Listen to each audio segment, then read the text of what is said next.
Detroit River.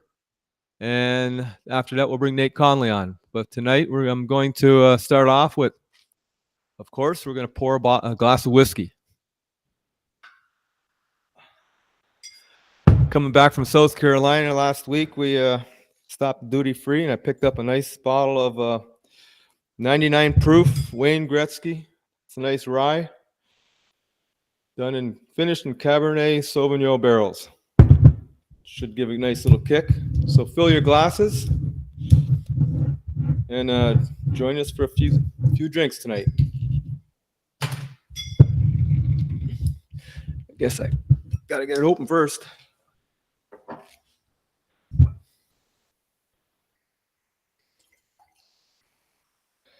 Anyways, if you have any questions, get them up on the screen. We'll do our best to answer them. If we don't answer them during the broadcast, we will get to you after the broadcast. Anyway, so at this time, we'll bring Ian on. Ian is the owner-operator at Fish Lake St. Clair Charters, and today he's here to talk about walleye, but he also does muskie, walleye, and smallmouth bass charters.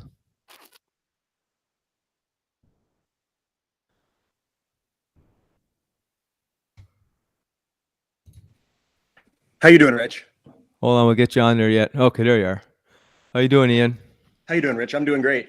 Good. So let's see if we can get any. Wait a little bit. We got 8 people on. Let's see if we get any. Let's check out the comments. If anyone's got any comments, you can put it up there just to let us know you're out there. Let's see. I got another screen on here. Anybody see anything yet? Good evening, Jeff. Jeff, where's that at now? Okay. Oh, geez. I can't see any. Oh, here we go. All right. So we got Jeff Beecham, Mike Ryan, Dave Poole, Mike K, a few others here. So welcome, guys. And for those of you that joined late, you can always watch this at a later time. It'll be on my page. Anyways, so Ian, how long you been at this the guiding business? This is my 6th year full time, and that's running 7 days a week, fully relying on charters. All right, and I mentioned that you do muskie, walleye, and bass. What is your favorite? You know, I don't really have a favorite. Being locally, I'm sure a lot of guys locally watching, we have so many trophy fisheries for each season: walleye, smallmouth, muskie. I don't have a favorite, but smallmouth bass and walleye, they're pretty high up there. Yeah, I bet that would be. I mean, I like muskie fishing. It's just a little bit more work, isn't it? Exactly, that's right. But anyways, you have to excuse me. I don't know if it's allergies or if I caught a cold, but woke up this morning. I've already tested twice for COVID, so it's not COVID. That's good. Anyways, have you been out yet fishing, Ian? Yes, you know, I've been out a few times scouting for charters. Tomorrow's going to start the charter season for me. And I mean, weather's been all over the place. Just now we're starting to get some consistent conditions. If you're watching that walleye tournament just this past weekend, you'll notice the weights. And I mean, fishing has been tough on the river. What was the second day like? I didn't look at the results. Second day was better, you know, still a lot of zeros though. I mean, the first day we had there was 103 boats in the National Walleye Tour. And I believe like 60 of those anglers caught 0 fish. Only one team the first day had a 5-fish limit, which is crazy for walleye fishing. Wow. Yeah, well, we saw them out there, and they sure weren't catching any, were they? No, that's right. And we had such a drop in temperature. You know, we had those really nice warmer temperatures mid-March, and then we hit a negative streak, -4, -5, and that'll really pause the walleye run. So it's a bad thing for fishing, but it's going to prolong the season. You know, we're going to have great fishing into end of May now. Yeah. So you have your first guiding tomorrow, you said? That's correct. Tomorrow morning. All right. And what's the weather looking like? I think it's a south wind. I don't even look at the wind as long as the water's starting to clean up. It's just time to get out there. There's big fish to be caught. That's the joy of going this time of the year. All right. And you have any open dates left? I have a few, maybe 2 dates left for Detroit River Walleye in May. April, I'm booked solid. Then we go into the muskie season. We've been shut down for 2 seasons, so the amount of anglers trying to get out walleye fishing is just astronomical. Yeah. Well, so if anybody wants to book you, say for muskie or later in the year, or try and get those 2 dates, and where do they go? Yeah, we'd be happy to have you guys out, or give me a call, give me a call message anytime, and I'll give you some information. Find me online, fishlsc.com, or Ian Jones on Facebook. And Okay. always happy to talk fishing. All right. And I think you mentioned you might show us a type of jig you use when you're jigging on the river. Give me 1 second. All right. I don't see. Am I missing any questions? I'm not getting anything up here. Oh, there we go. I can see it on my other screen. I just can't see it on here. So, anyways, the guys that I mentioned: Jeff Beecham, Mike Ryan, Dave Poole, Mike K, Jamie's on. Hello, Jamie Stevenson, Mitch LaCoupe, Karen Poole, Mike Moran, Rick Brusso, Frank Marceloni.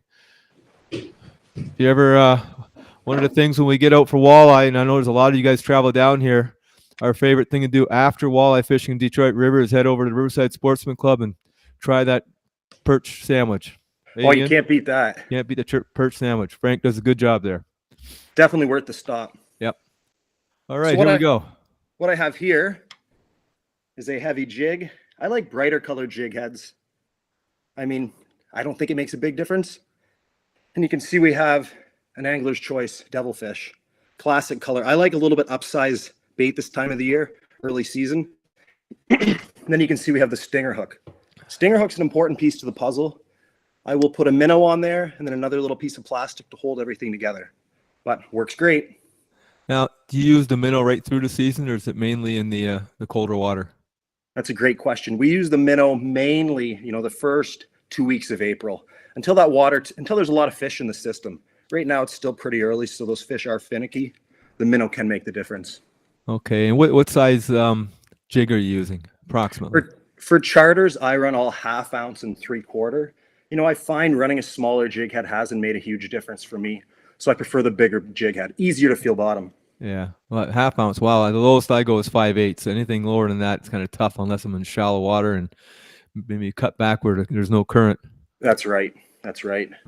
All right, and you said you just use the minnows early on.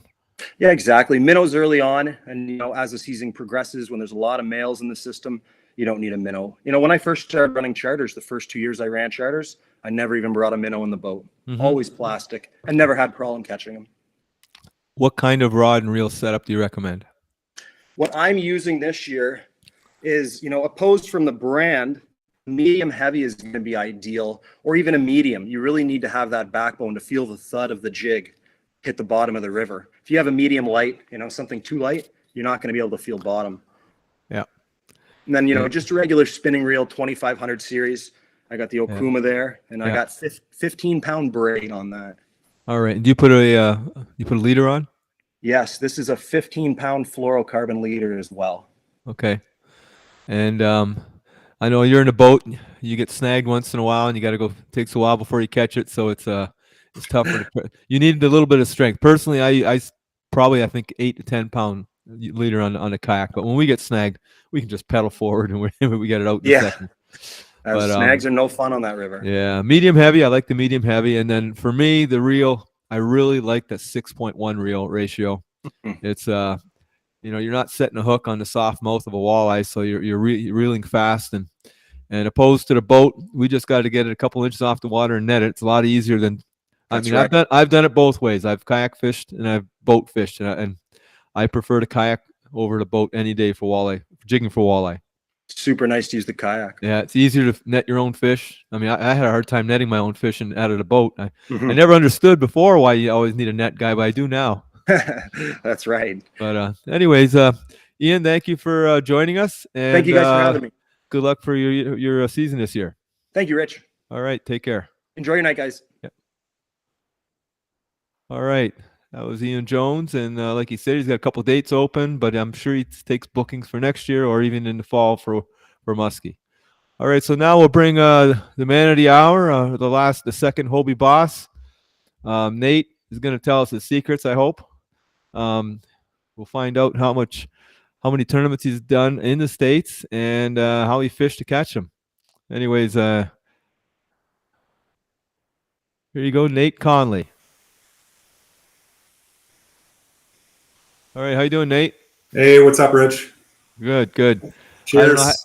Yes. By the way, this 99 proof Wayne Gretzky is actually pretty good. Tastes really good. I highly recommend it. I bet. Looks good. Now, if we missed any questions here, Nathan, hello. Derek Rain, hello. Yeah, Derek caught on to my little blip this afternoon. I accidentally went live when I was trying to test with Ian. But anyway, sorry about that, Derek. Dwayne Gillis joined us. Luann Clapp from Michigan. Mike from Michigan. Mike Godlewski. Good. So we get a good crowd. Oh, hello, Julie. My wife's upstairs watching. That's nice. She didn't pound on the floor to tell me that it's not working. So, anyways, so Nate, first question: when did you start fishing? When did I start fishing? Yeah. I've been fishing kind of off and on since I was a kid, All right. but I wasn't really taking it seriously until, well, I don't know, 4 years ago. All right. And then actually last year was my rookie tournament season. So 4 years ago, you bought a kayak? No, actually, I just started kayak fishing 3 years ago. All so right. I started with a Pelican Catch 120. Paddle? And then I went through 3 or 4 or 5 more kayaks after that. Yeah, we won't have to talk about the brands that you went through, but what are you in right now? Hobie 360 PA 14. And is there a difference from the other ones? Oh my god, I love it.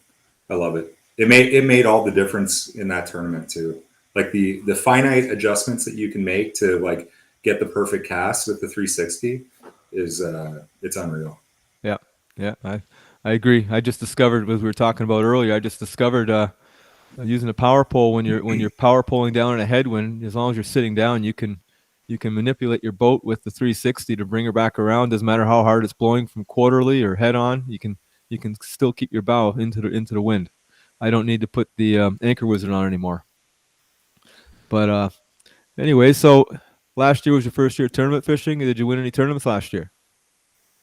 I did not. Thanks for bringing it up, Rich. Did you place any tournaments? I think I had a couple top 10s or Okay. top 5. Good. So, Well, that's what I want to get across, how remarkable this win for you was. I mean, I don't even know if you realize how big that is and what an achievement it is to win one of those tournaments, a Hobie Boss tournament with a sold-out field of 200 anglers. So what was your thinking going in? yeah, you know what? I certainly wasn't thinking I was going to win the tournament. That's for sure. But I always try to have like a winning mindset. I want to be catching fish, but really my one goal for the week, because we got down there on Monday night, so I had Tuesday to Sunday to fish, and I know they make them big down there in Santee, so I really just wanted to catch my PB. Like I just wanted to get a big fish because I know you can get some double digits. I know guys that week were catching 8-pounders were like routine that week. I didn't get anything quite that big, but my goal is my goal is just to get a big fish. I ended up getting that pretty early in the week, and then I kind of started focusing on, okay, let's start taking this seriously and find some fish and try to compete. So you did catch. I mean, weight for us isn't a big deal. For those of you that aren't familiar with kayak tournaments, kayak bass tournaments, we go by length. We put the fish on a board. We measure it, take a picture, and send it in. So we can have a skinny, spawned out female. She's still going to be the same length. So it's not. But I think there were some pretty fat ones we caught though. They aren't quite spawned out. Did you? You still caught some pretty heavy ones. Yeah, I caught a couple big ones. Like my 2 largest fish for the week were a 23 1/4 and a 23, and they were both over 6 pounds. I caught a few 5-pounders. So. Yeah, no, very good. So the area you fished, did you find a place all by yourself? Like, did you find a launch where nobody else was at, or did you go anywhere special? Yeah, my plan going into it was it was supposed to be really windy both Saturday and Sunday. So I was looking for like protected pockets. So during my pre-fish, I went to kind of the northern side of the lake into those creek arms, and I pre-fished a few different spots. I think it was Wednesday. I went to the spot that I fished the entire tournament, and I caught two big fish. That was where I caught the 23 and a quarter, and I think I had I think it was another 20-inch or so. And I kind of let it rest. I got out of there. I said, okay, there's a couple big fish in here. I'm sure there's a few more. You know, where there's a couple, you usually get a couple more. So I left that spot and fished a couple other spots on the Thursday, and then the Friday I came back to that spot. I caught similar fish, two more. Kind of let the spot rest, and then that's pretty much where I started out on tournament day. Okay. And how many people were at the launch? So on tournament day, there was probably 10 of us. I didn't rush out to my spot. I actually had some difficulties with electronics and battery power, and so I had no graph for day one, and no lights either. So I kind of got a bit of a late start. My goal for day one was there's actually like a community hole right close to the launch that I saw a number of people fishing during pre-fish, and I graphed over it, and there's a lot of like underwater structure and must be some cover down there too, but lots of fish. So I started out there, and my plan was like, okay, well, I'll try to get a quick 5 fish limit there, spend the first couple hours on the community hole, and then move to my spot, because my bite was kind of between 9 a.m. to about 11:30 in the morning. So, but that's not what happened. I went to the community hole. It was a deeper hole, probably about 12 feet deep, and I quickly lost a deep diving crankbait to a snag. I lost my drop shot on a snag, and then I tried throwing into some. There was a bit of a pocket area there too that was shallow, so I threw a chatterbait there and lost a chatterbait underwater to God knows what. So that was 3 strikes for me, and I decided, okay, let's try something different. So I went to my spot, and that's where I stayed the rest of the day. You didn't catch any gators? No gators. I did get in within rod length to a couple, but nothing real big. There's a few five. Yeah, well, I think some of us saw more gators than we did fish or bass. Yeah. Lots of snakes too. I did not see a single snake, or else they saw me and I didn't see them. I wasn't really paying attention. Yeah. Every time you get into those cypress trees, you should be looking up. Yeah, I did that the first day and I didn't look up, so I stayed away from going inside the cypress trees. I stayed on the outside. So what'd you catch a fish on your tournament days? Well, I was hoping it was going to be a little more exciting than what it was. Like, I know a lot of guys were power fishing, and like you can catch them on a lot of different things at Santee. Like I said in one of my posts, it's like a bass wonderland. There's all different kinds of structure, all different kinds of cover. You can power fish, you can finesse. I went in hoping to throw spinner baits and chatter baits and swim baits and keep things moving. Frog, that's what I was hoping to catch them on, and it ended up being pretty finessey. And I was basically throwing a wacky worm, weightless Senko at cypress trees for 2 days straight. So how many of your fish in the 2 days of the tournament did you catch on the wacky rig? How many in total, or all of them is the answer? I caught all of them on a wacky rig Senko. Oh wow! Yeah, good job. Yeah. Jeez, 5-inch or 4-inch? It was 5-inch. I tried 4-inch, and I don't know if it's just me, but oftentimes you were really skipping, like pretty much I was skip casting everything, and I couldn't get the 4-inch to skip 4-inch to skip very well, so I had to use 5-inch. Huh. Yeah, and what was the question that they were asking on KB? And O-ring or no O-ring? Oh yeah, no, I didn't use an O-ring. I've tried, and I don't know if the ones that I have on my boat are all stretched out, but anytime I throw them with the O-ring, the O-ring's gone, the Senko's gone, so I don't know what I'm doing wrong, but it doesn't work for me. But I ended up going through a lot of Senkos actually on day one. That's why. I caught my limit really quick. Like I had a nice bag by noon, and by about 1 o'clock, I actually ran out of the Senko I was using, and I had it in my head that I wouldn't be able to catch anything else. On anything else, I wouldn't catch any fish on any other bait. So I actually got off the water a little early and headed to the bait shack and picked up 4 more bags of Senkos to last me for the rest of the tournament.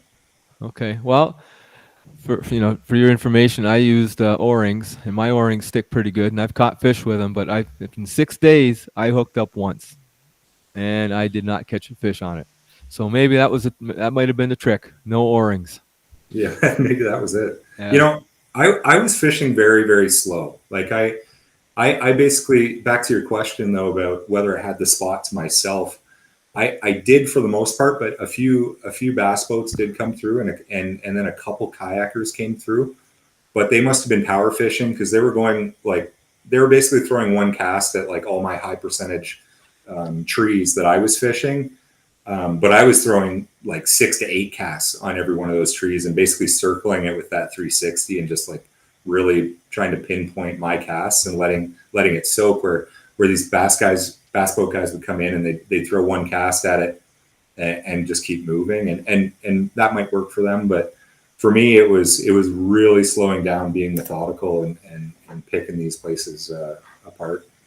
How many times did you have to go climbing on a branch there and get your bait out of it? Never. I cast perfect every single time. Okay. No, I lost a few. I got snagged up. Yeah.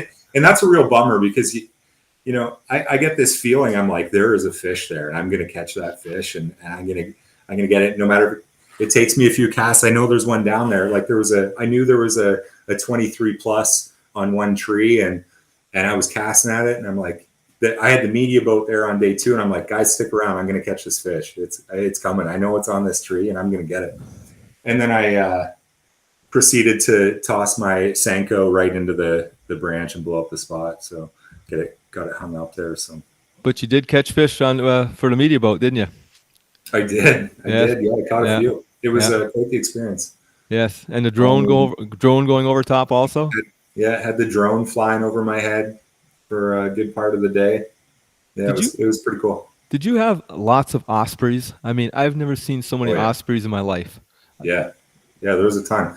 And I was kind of hoping that like those specific trees, like, I don't know, you saw the nests, right? The nests are all over in those cypress trees. And I was thinking like, oh, maybe those are the key spots. Maybe they're dropping down some food or something and it's collecting bait fish and maybe there's bass, but I didn't catch anything on those trees.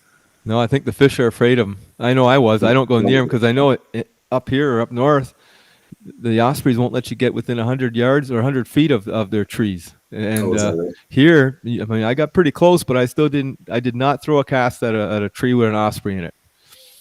I've seen them dive bomb at us before. Is that right? Yeah, they can be nasty. Yeah, that's not good. They seemed a little more tame on Santee Cooper. I'd be the first one to dump my kayak. I'd be going for a swim probably if an osprey was diving at me. Those things are big. Yeah. Well, at least he didn't have any gators come underneath it. We had one guy at the launch there. He was jigging and he thought he was hooked onto a lily pad, and before he knew it, there was a gator, big long gator, come up and went underneath his kayak and almost spooled his line. He was too shooken up to get his cutter to cut his line. Yeah, I would definitely panic. Yeah, for sure. Yeah, I panicked when I saw. I'd probably throw the rod into the water. Yeah, I panicked when I saw them 20 feet away. Yeah. Anyways, is there anything else you want to add? Any more tournaments this year? Have you signed up for any more boss tournaments? Yeah. Well, right now I'm on the waiting list for Eufaula at the end of the month. Yep. So hopefully, I'm kind of crossing my fingers and hoping that I get a spot there. And then I signed up. I'm actually on the waiting list for Chick too. Yeah. So we'll see what happens there. But obviously, winning that event, it kind of stamped punched my ticket for the Tournament of Champions at the end of the year. So you don't really definitely be at that. The only thing you're shooting for now is Angler of the Year. So I think it's 3 or 4 events. You get your best totals. Yeah. So you don't have to fish all the events for it.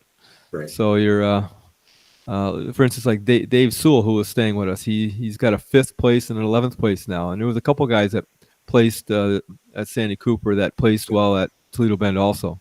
So that's kind of the key. You put 3 good, if it's 3 or 4, I don't remember what it is, but you put 3 or 4 good tournaments together, and you got a good chance at Angler of the Year. But then you get extra points at the Tournament of Champions, so you have to do well there too. Right. So yeah, I think it's three. I think it's three. Three, and I think it's cypress trees. Yeah, I think it's 3 to qualify. 3 plus the Tournament of Champions, I think. Yeah. Oh, you got something to shoot for. I mean, I'm doing Chick. If I do any others, I've got a busy summer already, so it's I think that's going to be it for me. Yeah.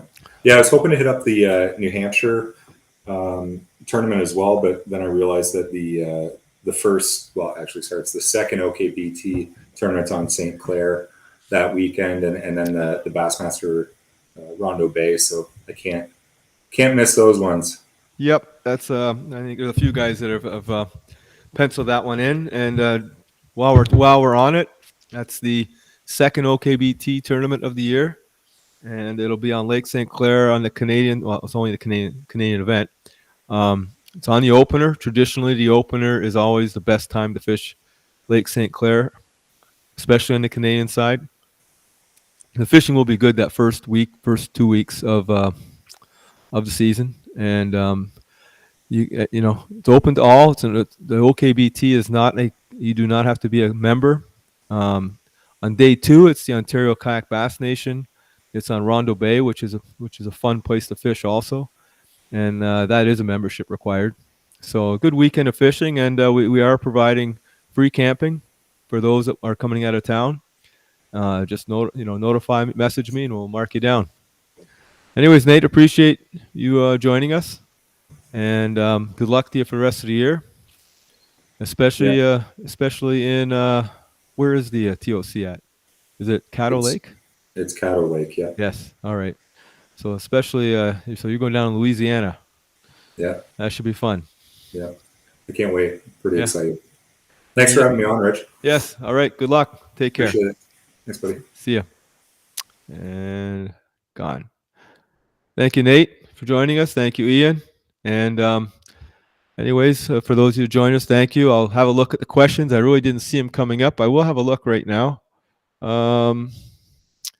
So others that joined us, Mitch LeCoupe, Bill Fisher, Dylan Russell, got some new ones, Carl Cornelius, Brent Bellafieur, a regular from past shows, Tina Wolf, not sure, David, I can't read that far, Posteris. Anyway, I hope I didn't butcher it, David. Sorry about that. Scott Taylor, Joanne Kurt, Eric Turcott from Barry's joining us. And then I think we got everybody else. Anyways, thank you for joining us. Hopefully I'll maybe make it at least once a month on here. I know I've been slacking off a little bit, but if anybody has any ideas for a show or have somebody would like to get on and join us for a few drinks, let me know and I'll try and get them on. Anyways, have a good night.